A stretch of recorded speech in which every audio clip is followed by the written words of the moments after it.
El Señor nos bendiga ricamente. Para mí es un placer estar aquí nuevamente con ustedes y compartir la palabra del Señor.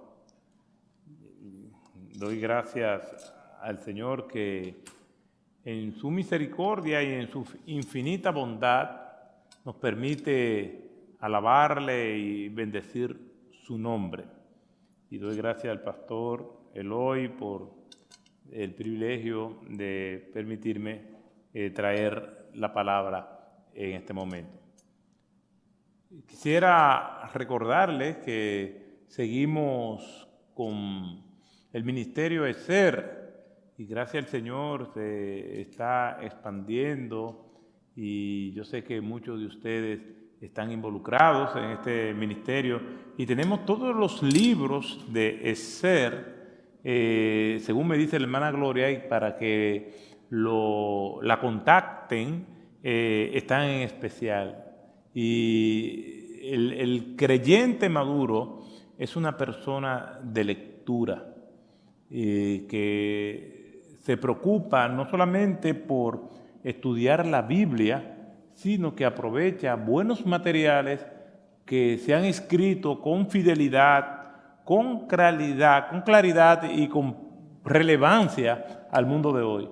Y esa bibliografía que tenemos en ESER es una bibliografía esencial. Si alguien me preguntara, ¿qué libros esenciales tú pudieras tener en el día de hoy?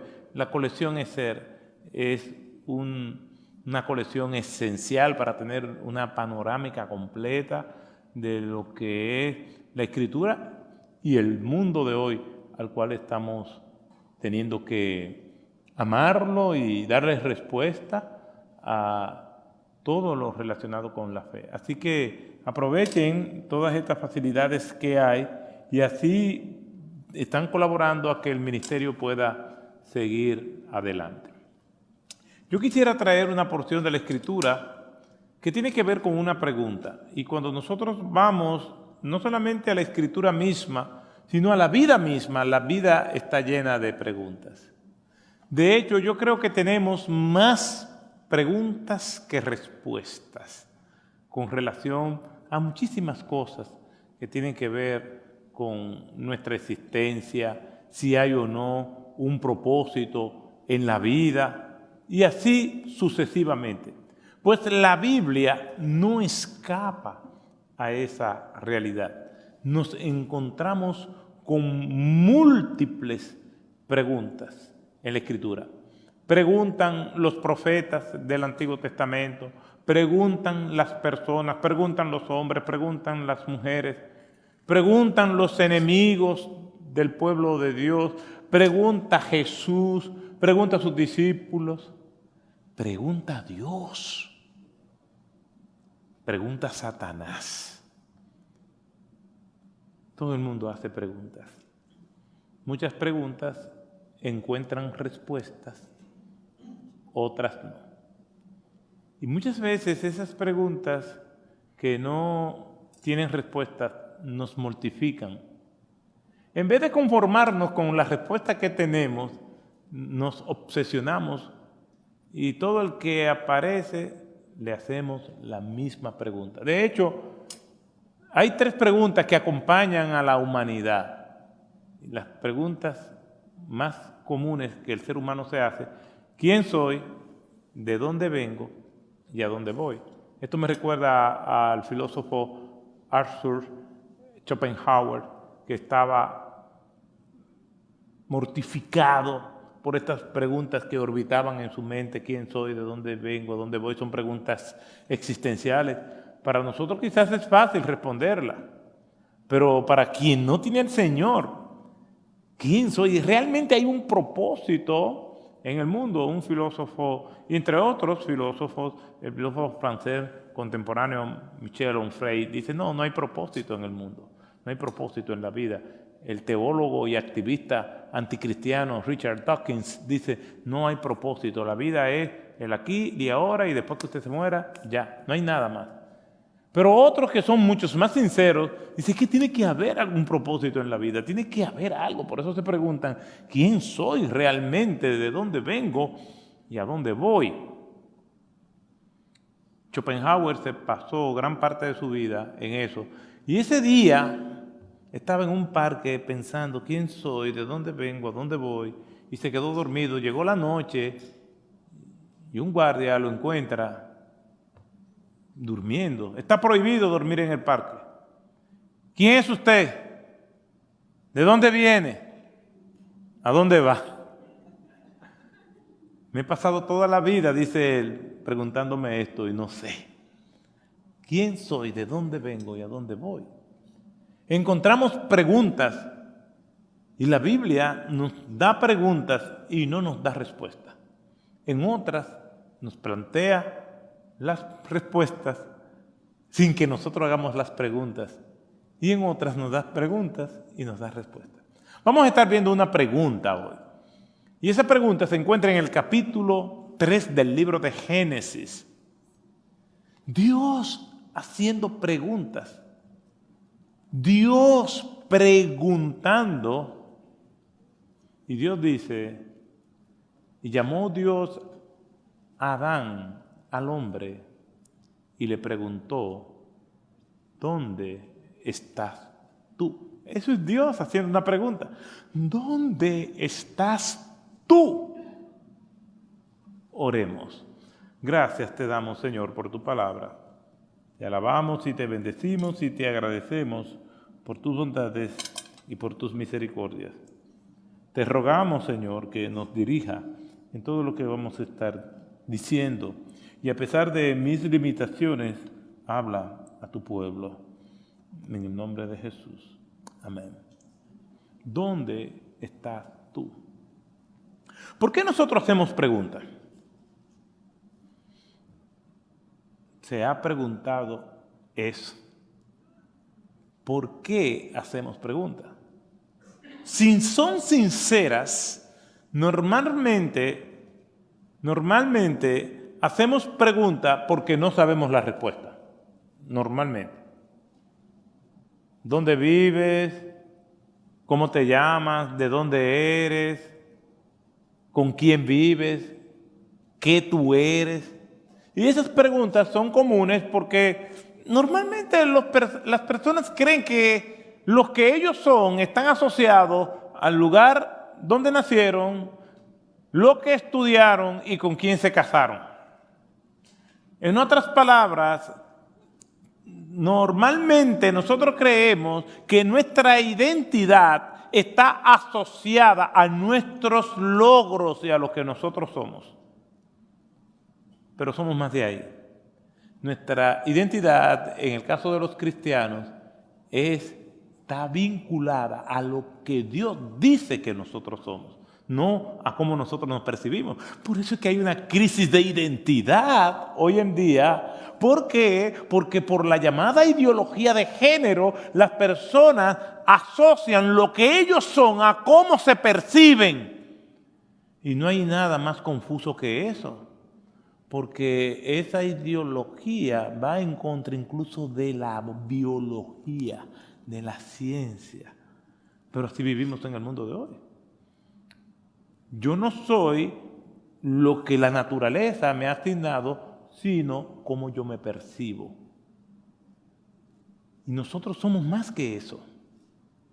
Nosotros no somos ni siquiera, a la luz de la Escritura, no somos ni siquiera del lugar de donde vinimos.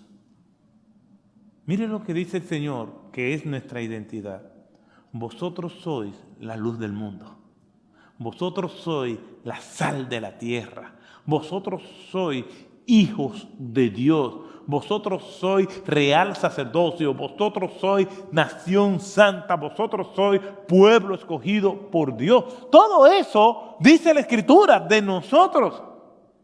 Lo que quiere decir que nuestra verdadera identidad no tiene que ver con el aquí y en el ahora, no tiene que ver con este tramo de nuestra existencia, sino que tiene que ver por la eternidad. ¿Por qué? Porque cuando hagamos el último acto de nuestra vida y el telón de ese acto caiga, cuando ya nosotros no seamos más vida y formemos parte de la historia, la identidad que nos va a acompañar es que somos hijos de Dios. Eso es lo que seremos por la eternidad. Ya no seremos el médico, el pastor, el obrero, el maestro, la ama de casa, el actor, el artista. Por la eternidad lo que nos acompañará es que somos hijos de Dios.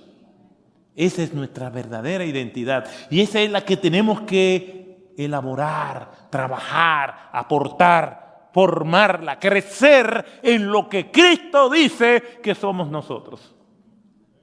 Está bien, pastor, pero eso no contesta la pregunta de Génesis capítulo 3. Adán, ¿dónde estás tú? Nosotros hacemos preguntas normalmente porque no sabemos la respuesta. Y entonces aquí los voy a llevar a que nos metamos un poco más para lo hondo. Si normalmente las preguntas se hacen porque no sabemos la respuesta, podemos decir que ese es el caso de Dios. Dios está llamando a Adán porque él no sabe dónde lo puso. A mí me pasa.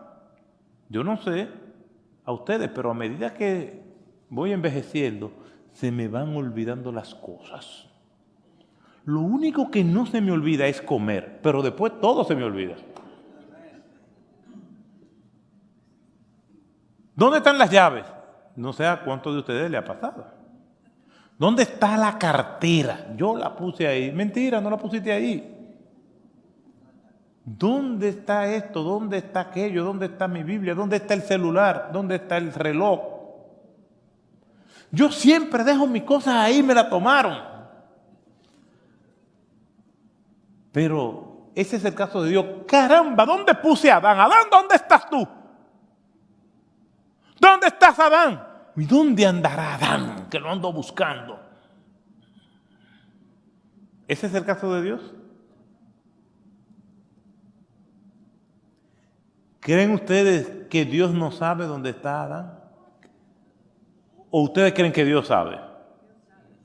Dios sabe. Aunque no sepamos cómo demostrarlo, pero Dios sabe dónde está Adán. Porque si Dios no sabe dónde está Adán, entonces Dios no dice la verdad. Si Dios no sabe dónde está Adán, entonces Dios no es lo que Él dice ser. Y honestamente, si ese fuera el caso, no me anima a seguir mucho a un Dios que no es todopoderoso y que no es omnisciente, omnisapiente. Omni significa todo, que Él todo lo conoce, que todo lo sabe, que tiene todo el poder. Pero yo sé que nosotros sabemos que Dios sabe.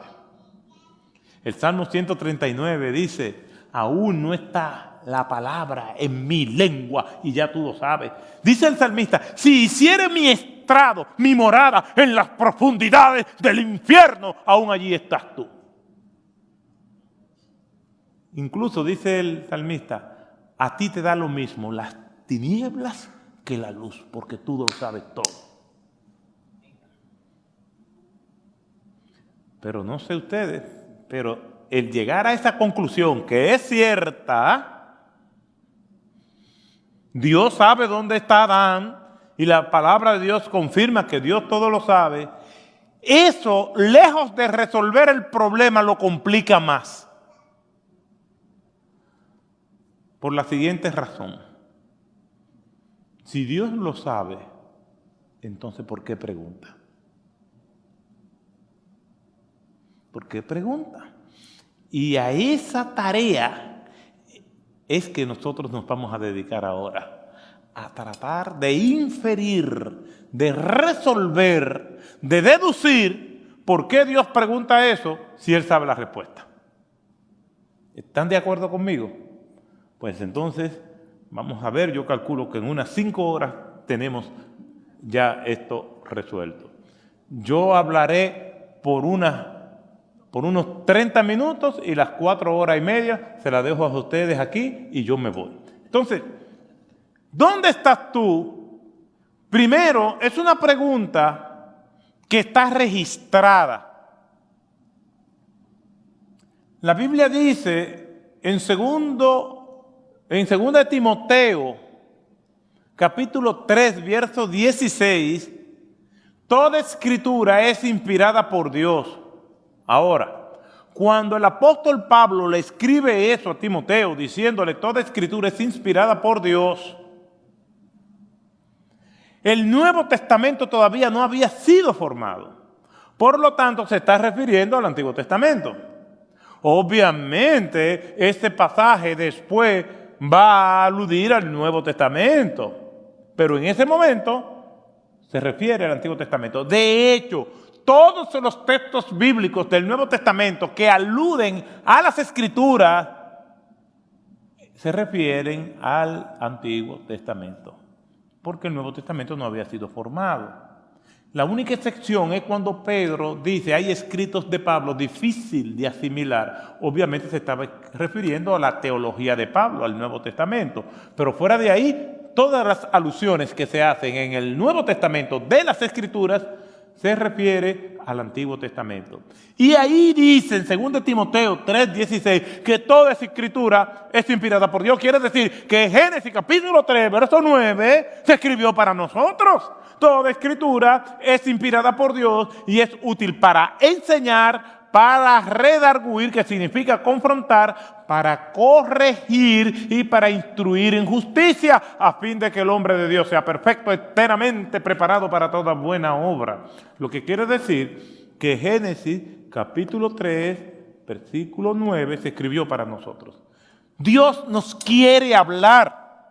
No solamente estamos viendo un texto narrativo de algo que ocurrió con personas reales, estamos viendo un texto que contiene algunas normativas, no solamente narrativa histórica, sino normativa de principios, los cuales nosotros podemos aplicar a nuestras vidas, a conclusiones de vida.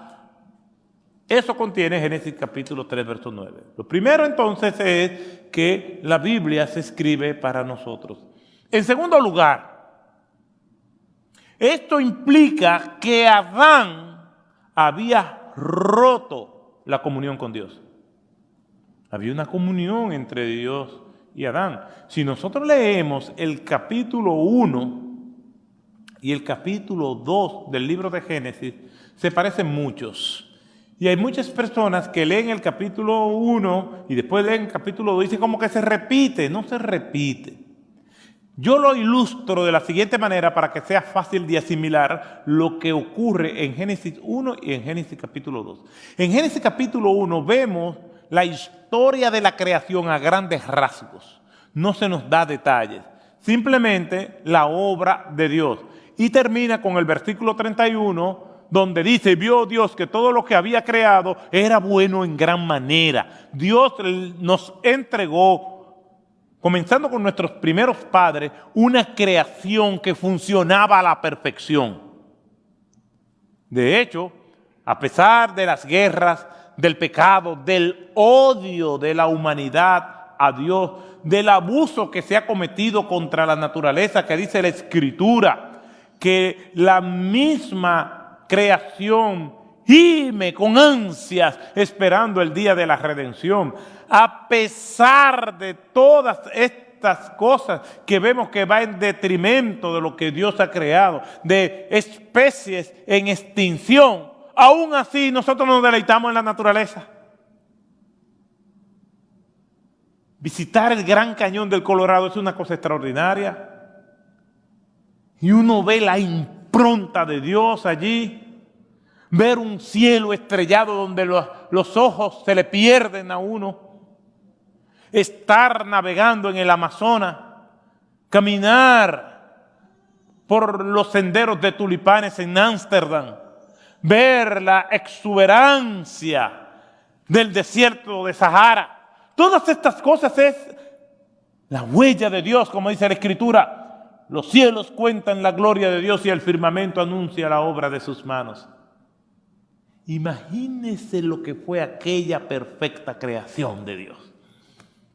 Si con toda la furia pecaminosa del hombre no ha podido destruir esa imagen de Dios en nosotros y esa belleza de Dios en la creación.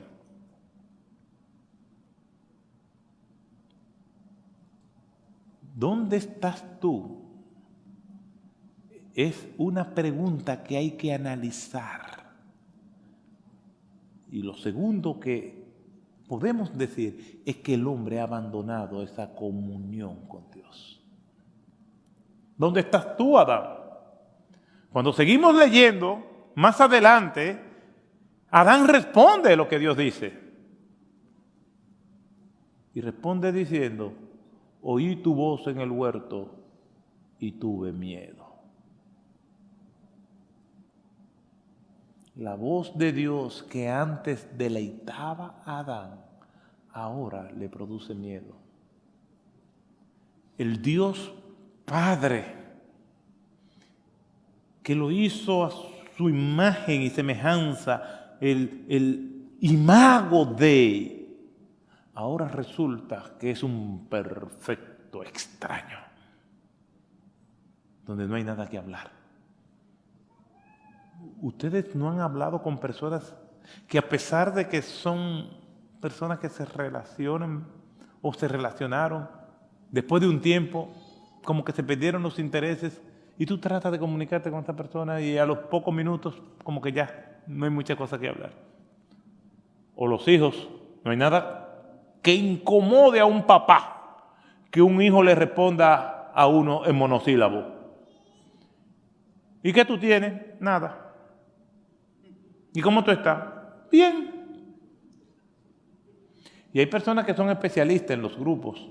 Yo que soy pastor por tantos años y que he viajado por distintas partes y he estado en distintos sitios con gente, desde que soy joven estoy en campamento, pastor de la iglesia, reuniones, y de repente estamos compartiendo y hay una persona que está aislada con los brazos cruzados. Decrúcelo, sí. Cuando digo eso, todo el que tiene los brazos cruzados hace así. Lo cierto es que cruzar los brazos cuando nos están diciendo algo en el lenguaje no verbal tiene un mensaje. Mira, yo quiero hablar contigo, quiero decirte algo. Sí, dime. Eso significa no recibo. Ten mucho cuidado con lo que me va a decir. Estoy preparado para darte respuesta. Y le preguntamos, ¿y qué tú tienes? No, yo no tengo nada. ¿Pero y por qué tú estás ahí? No. Pero ya ustedes saben, tú lo pinchas con una aguja y ¡pah! Nuestras actitudes, cuando se rompe la comunión, se comunica la comunicación y nos vemos como extraños. Ahora, la voz que deleitaba a Adán, porque fue Dios que le dijo a Adán, fue Dios que le dijo a Adán, mira, tú eres que te va a encargar como mayordomo de la creación. Y no vemos a Adán diciéndole, ay Señor, yo te tengo miedo. No le dice eso. Ahora sí, porque el pecado hace que nosotros veamos a Dios como un extraño. El pecado nos vuelve apático a la oración, a leer la palabra. De hecho, ni siquiera queremos compartir con el hermano. Dice la Escritura que el que está en tinieblas no quiere venir a la luz para que sus obras no sean reprendidas, porque las tinieblas no tienen comunión con la luz. ¿Por qué estamos aquí? Porque amamos a Dios, porque nos amamos unos a otros, porque nos hace falta la comunión cristiana, nos hace falta cantar a Dios. ¿Por qué podemos cantar en nuestras casas? Pero no, queremos compartir aquí, porque así fue como el Señor diseñó su iglesia. Como dice la Escritura, antes de que la iglesia del Señor fuera creada en el Salmo 133, mirad cuán bueno y cuán delicioso es habitar los hermanos juntos y armonía, porque allí envía Jehová bendición y vida eterna. Pero el estar juntos y en armonía funciona porque primero estamos juntos y en armonía con nuestro Dios. Pero cuando esa relación con Dios se quiebra, comienzan también a afectarse las relaciones interpersonales. Cuando una persona se pelea con el otro, es porque hace tiempo se peleó con Dios. Si no, pregúntenle a Adán. Dios le pregunta a Adán, ¿y quién te dijo que comiera de esto? ¿Y qué fue lo que pasó? ¿Ustedes recuerdan la respuesta de Adán? Ustedes no se recuerdan la respuesta de Adán. La mujer que tú me diste. No solamente dice Eva, fue ella, la mujer que tú me diste. En otras palabras, todo el mundo es culpable menos él. Y Adán, por lo que vemos en el texto, responde no con humillación, sino con orgullo. La mujer que tú me diste es una respuesta petulante, arrogante. Dios no había terminado bien la pregunta cuando él ya estaba respondiendo. ¿Sabe por qué?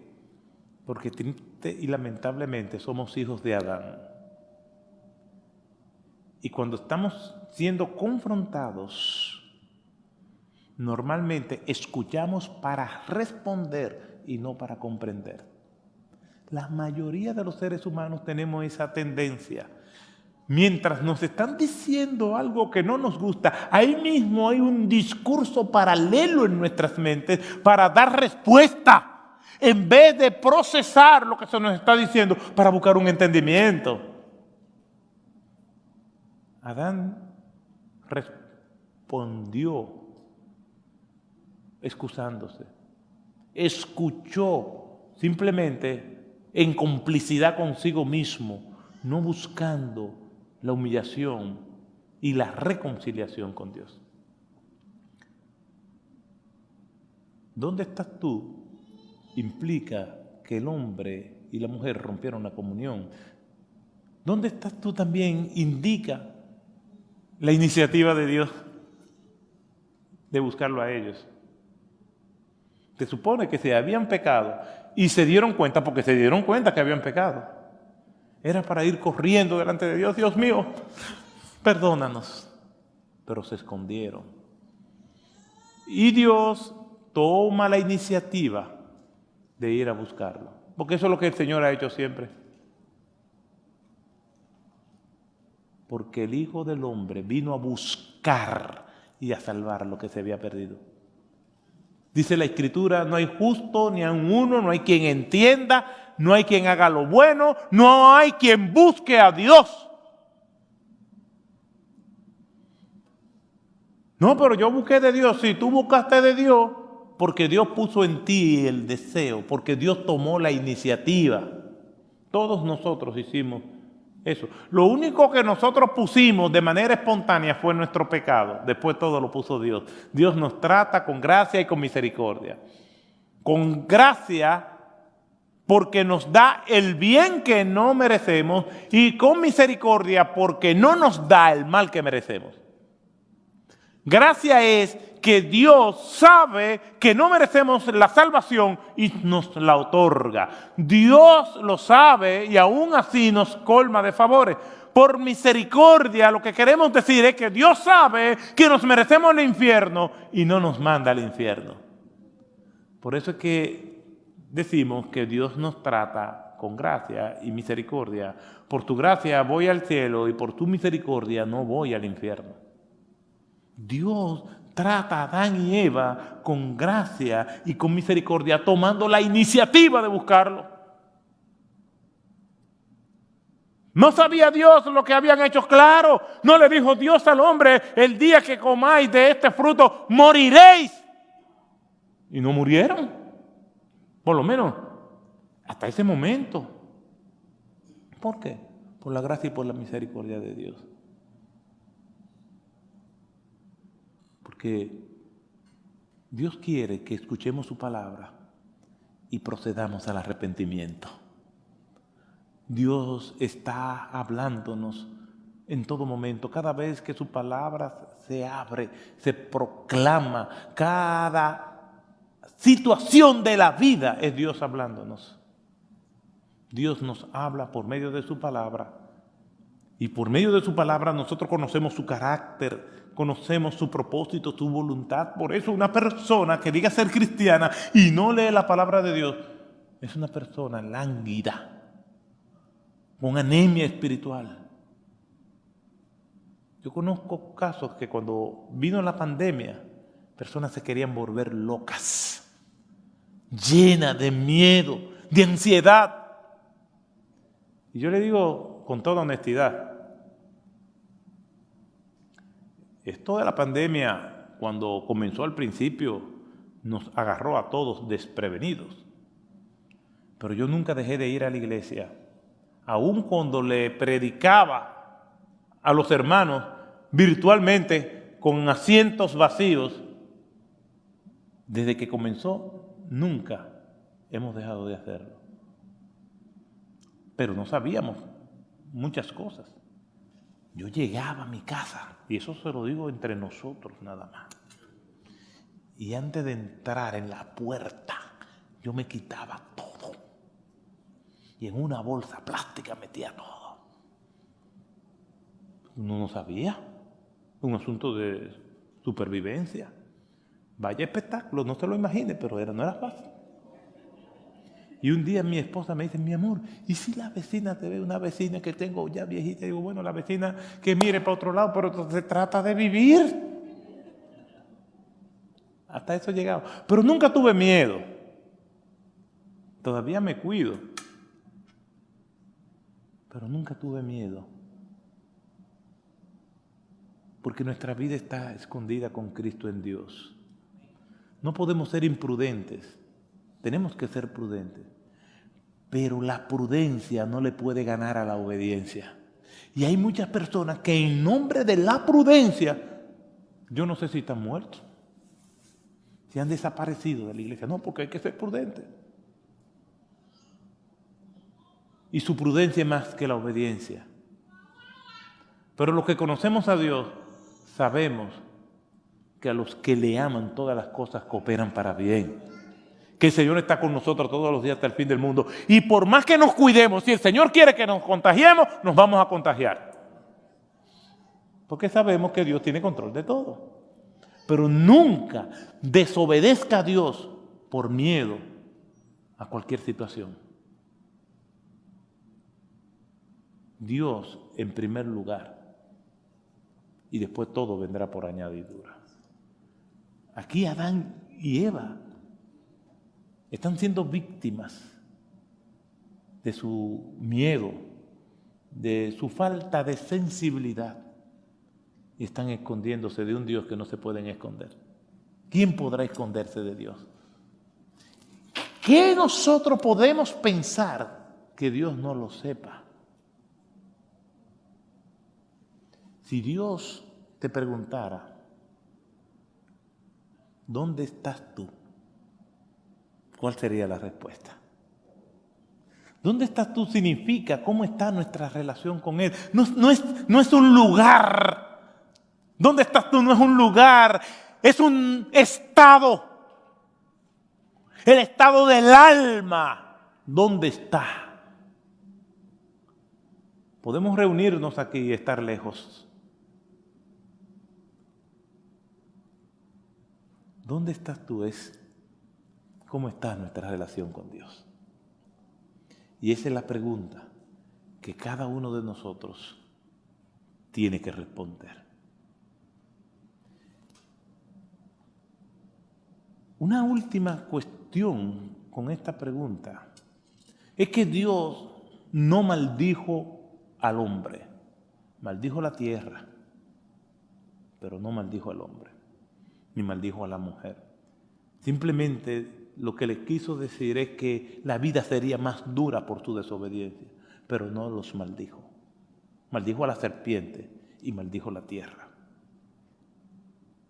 Es claro que sepamos eso. Pero Dios hace algo y dice, el hombre ya es como uno de nosotros, que ha perdido esa inocencia. Vamos a sacarlo del Edén. No sea que extendiendo su mano coma del árbol de la vida y viva para siempre. En otras palabras, algunos creyentes creen que Dios sacó a Adán y a Eva del Edén como parte del castigo, y no fue como parte del castigo, fue como parte de su misericordia. ¿Por qué? Porque el árbol de la vida le iba a permitir vivir para siempre con esa sentencia ya que se había dictado. Imagínese todas estas calamidades de este mundo, todo el dolor, todo el sufrimiento, toda la angustia, y aún así no poder morir.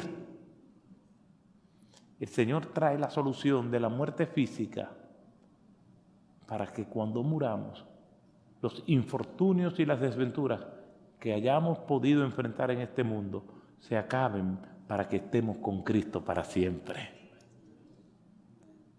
Él lo sacó como un acto de misericordia. Aún en medio del juicio, Dios está teniendo misericordia. Si Dios me pregunta a mí o te pregunta a ti, ¿dónde estás tú? ¿Cuál es tu respuesta?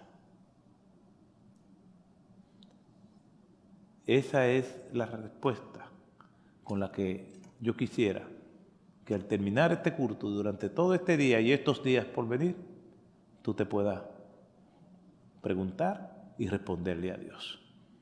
Padre Santo, gracias por tu palabra. Tú eres justo y misericordioso. Tú eres bueno y para siempre son tus misericordias. Por tu gracia podemos compartir tu palabra. Por tu gracia podemos celebrar juntos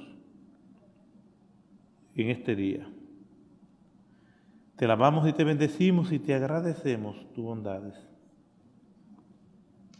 Gracias por mis hermanos, mis queridos hermanos, bendícelos y cuídalos y ayúdanos a seguir adelante con todos los retos que el vivir en ti conlleva. En el nombre de Jesús. Amén. El Señor les bendiga.